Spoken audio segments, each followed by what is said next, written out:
موقف بقى موقف يعني انا اعياد الميلاد عندي موضوع وحش قوي فيها، ما بحتفلش بعيد ميلادي في الغالب.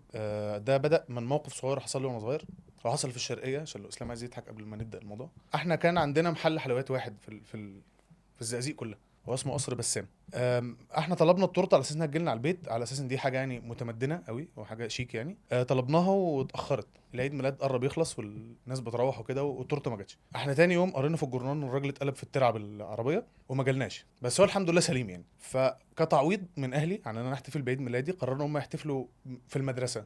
كانوا بيجيبوا التورته لو تفتكروا ويدخلوها الفصل وكده عشان الطفل يحس بحياه طبيعيه يعني. مفيش، التورته دخلت التلاجة فعلا، امي جابتها الصبح وكانوا مستنيين الفسحه تيجي عشان نحتفل بعيد ميلادي يعني. خدنا نص يوم في اليوم ده عشان ابن المدير وقع على دماغه اتفتحت، فكلنا نروح نطمن عليه في المدرسه. فالتورته دي لحد دلوقتي تقريبا هو اللي جابها لكم دي تقريبا يعني، مش متاكد بس هي حاجه شبه كده يعني. لغايه دلوقتي في ثلاجه المدرسه ما خرجتش. بس انا كنت عايز اتكلم عن عيد ميلادي، بس واضح ان انتوا خايفين من الاكل اكتر من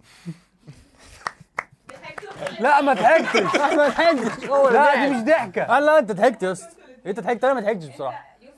لا نو I'm not smiling, that's my face. No هو ضحك. هي Hey nigga it was me Hey nigga ماشي لا، هو يلا ضحك. يلا